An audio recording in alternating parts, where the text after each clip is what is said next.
नमस्ते मित्रांनो, king of stories या चॅनलवरती आपले स्वागत. शांतपणे वसंतराव म्हणाले, पुढच्या आठवड्यात आपल्या हाती घटस्फोटाचे रीतसर पेपर पडतील. मग तुझा आणि अनिकेतचा नेहमीसाठीच संबंध संपून जाईल. त्यांचं आणि तुझं लग्न हा आपण एक अपघात समजू अदिती. अपघात विसरायचा असतो ठरवून. त्याशिवाय पुढचं जगणं आपल्याला जगता येत नाही. आपल्याला जगायला तर हवं की नाही? तो नाही का जगत आहे? जग, तो तुझाही अधिकार आहे. कायदा आहे तर सुखाचा मार्ग निवडावा.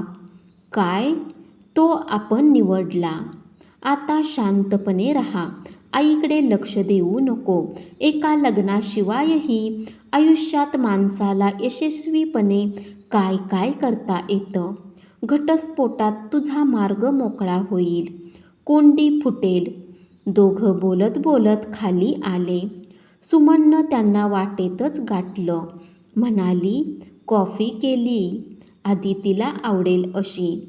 चला कॉफी घ्यायला. सुमन वळून स्वयंपाकघराकडे वेगाने जात राहिली. तिघंही मधल्या डायनिंग हॉलमध्ये आले.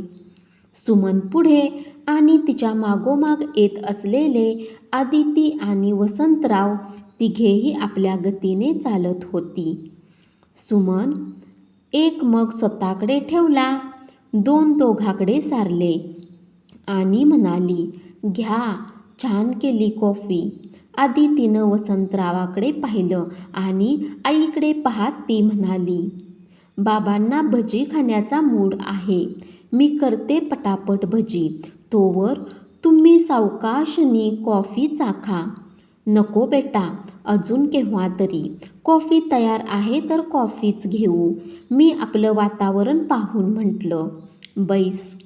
सुमन इतकी मन लावून कॉफी केली. घेऊया. भजी अजून कधी? पाऊस संपून थोडाच जाणार आहे. ते हसले. सुमन म्हणाली, थोडा पाऊस पडला तरी त्यांना भजी खायला आवडतात. आता तर झिमझिम सुरूच आहे. भजी हवीतच. पण असं काही झरकन करायलाही मन तयार नसतं. उगाच विचार करीत बसतं. आई आई बाबांना भजी आवडतात तर करून टाकायची. सगळ्या गोष्टी तू म्हणजे जाऊ दे. नाही आदिती, मी जोडत नाही संबंध तुझ्या इथं येऊन राहण्याशी. पण मन मोकळं नसतं एवढं खरं झालं. आता तेही ग्रहण सुटेल. पुढच्या आठवड्यात कोर्टात जायचं ते घटस्फोटाचे कागद घ्यायलाच. वसंतराव गंभीर होत म्हणाले, म्हणजे आपण अर्धी लढाई जिंकली असं वाटेल. आणि ते उसासलेच. आदितीने दोघांकडे बघत विचारलं, अर्धी? अर्धी का? मला तर वाटतं सगळीच. पिंजऱ्याचं दार उघडून दिल्यावर आपल्या पाखराला काय वाटत असेल याची मला थोडी थोडी कल्पना येते. काय गुदमर सोसली असेल त्यानं, काय क्लेश असतील त्याला. सुमन म्हणाली, आदिती बाबा म्हणतात ते बरोबर आहे. रीतसर घटस्फोटाचे कागद हाती पडले की आपला मार्ग सुखकर होणारच. मग काही दिवसात. सुमनला नजरेनं दटावत वसंतराव म्हणाले, लगेचच नाही काही. या सुमनला फार घाई असते सगळ्याच गोष्टीची. त्या वकिलाकडे जाण्यासाठी सुद्धा काय माझ्या मागे लागायची ही. गेलात का, भेटलात का, प्रश्नावर प्रश्न. ते खळखळून हसले. आदिती हसण्यात सामील झाली नाही. सुमन म्हणाली, मग वेळ महत्त्वाचा असतो जगताना. निदान आपल्यासाठी तरी. वर्ष दीड वर्ष गेले या प्रकरणात. काय मुंगीच्या गतीने कामं होतात ग बाई. सुमननं अंग शहारून टाकलं. अगं, कोर्टाची आणि दवाखान्याचे काम अशीच मंदगतीने होत असतात. म्हणून तर कुण्या शहाण्याने म्हणून ठेवले, शहाण्याने पायरी चढू नये कोर्टाची आणि दवाखान्याची. मनस्तापाची माळच सुरू होते मग. आणि पैसा, तो का कमी ओतावा लागतो? चला, तुमचे श्रम आणि पैसा सत्कारणी लागला. नाहीतर मला वाटलं यात 3-4 वर्षे गेली तर तर या मुलीचं कसं व्हायचं. माझे तसे प्रयत्न चालूच होते. पण त्यांनीच बजावलं होतं, घटस्फोट होऊ दे. एकदा निकाल लागला की पुढच्याशी स्वच्छपणे बोलायला आपण मोकळे. थोडंसं गोंधळूनच आदितीनं विचारलं, कुणाशी? काय बोलायचं आहे आई? ही अर्धी लढाई काय मला कळत नाही. सुमन वसंतरावाकडे पाहिलं. दोघात नेत्रपल्लवी झाली. सुमन धीर एकवटून म्हणाली, ठीक आहे, तुझं तिथं पटत नाही, पण म्हणून का जन्मभर अशीच इथेच राहणार आहेस? आमची सोबत किती दिवसांची? मुलांना त्यांच्या घरांचे संसाराचे वेध. तो तसा अमेरिकेत आणि हा इथं गावात असूनही किती येतो, काय विचारतो, किती काळजी करतो. आई तुझी असेल, पण माझी कुणाकडूनच अपेक्षा नाही. ना अरुणकडून ना अशोककडून. आणि मी का अपेक्षा ठेवावी? माझ्या निर्णयाचा उपसर्ग का त्यांना? का? का? अगं ते भाऊ आहेत तुझे, तुझ्याहून मोठे असतील. मीही आता लहान नाही. मीही निर्णय पूर्ण विचारांती घेतलाय. त्यात अनिकेतला का दोष द्या? त्याच्या मनासारखं वागते तर ही वेळ माझ्यावरही आली नसती. पण त्याच्या मनासारखं वागताना माझी मी आत्महत्या करत होते. म्हणून आई मी हा निर्णय घेतला. तुला सर्व माहीत असूनही. कॉफीचा मग तसाच ठेवून ती उठली.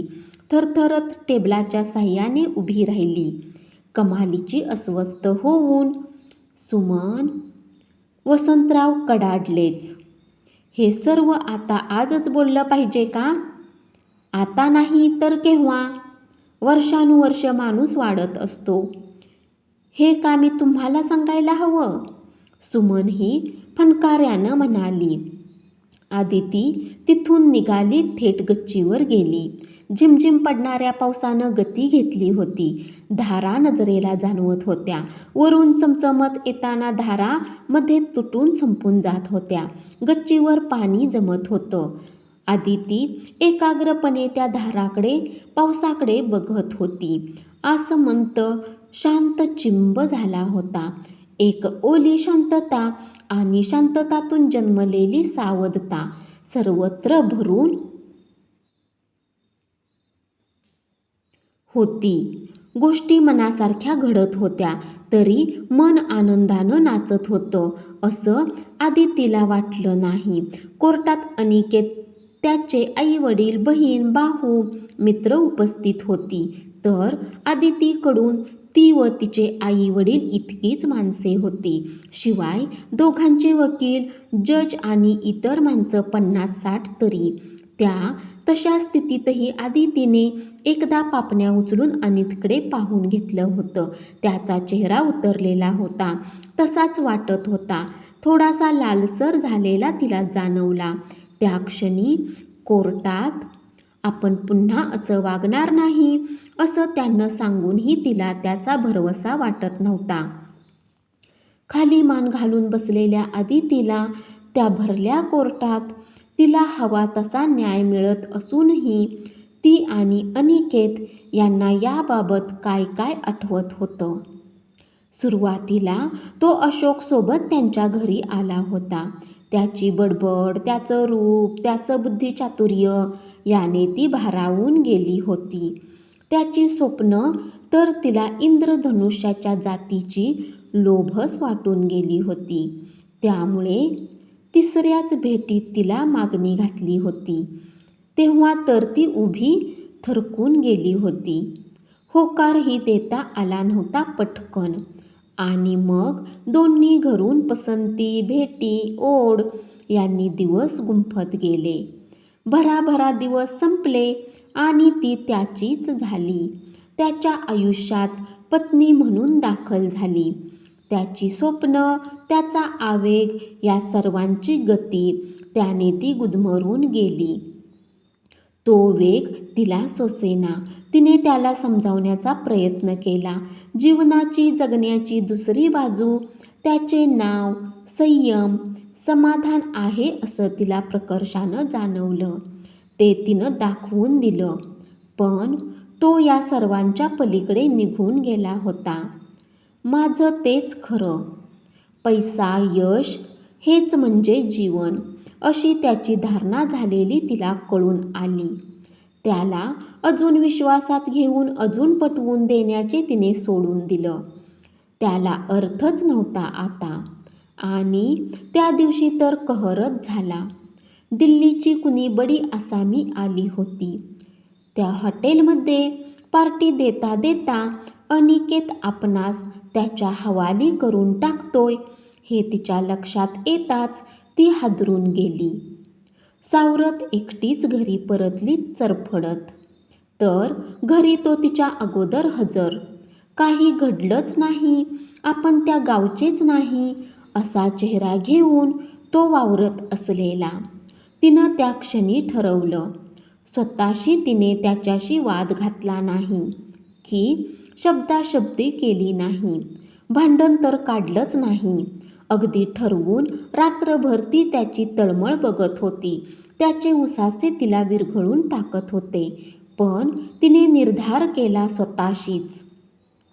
नेहमीसाठी. पहाटे पुढे तिचा डोळा लागला तर तो उठून आवरून कामासाठी बाहेर पडलेला. तिने त्याला दिसेल अशी चिठ्ठी लिहून ठेवली. इथून आपले मार्ग भिन्न आहेत, कारण आपल्या अस्मिताच भिन्न आहेत. तेव्हा तडजोडीचा प्रस्ताव मांडून मला छळू नको. आपण वेगळे व्हावं हेच रास्त. त्यानंतर ती आईकडे आली. अगदी न सांगता सवरता एक जुजबी छोटी बॅग घेऊन तिने वसंतरावांना विश्वासात घेऊन सगळं सविस्तर सांगितलं आणि म्हणाली, बाबा मी परत आली. मला ठेवून घेणार का अजून कुठे जाऊ? मला आईचा विश्वास वाटत नाही. तिला मी काय म्हणते ते कळणं शक्य नाही.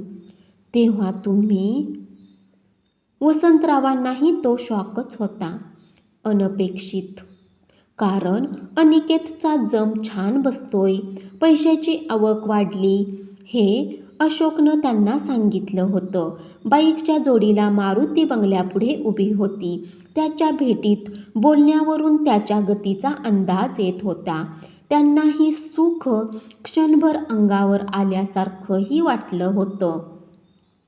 मध्यमवर्गीयाला पैशाचीही भीतीच वाटते. भरभर मिळणारा पैसा तो संशय निर्माण करतो. पण त्यांनी स्वतःला दोष दिला होता आणि समोरची परिस्थिती समजून घेतली होती. संशयाचा शेवाळ दूर करून आणि 4च महिन्यात आदिती घरी परतली होती. स्वतःहून स्वतःसाठी. धन्यवाद. कथा आवडल्यास कमेंट्समध्ये जरूर कळवा आणि अशाच नवीन नवीन कथा रोज ऐकण्यासाठी किंग ऑफ स्टोरीज या चॅनलला जरूर सबस्क्राईब करा.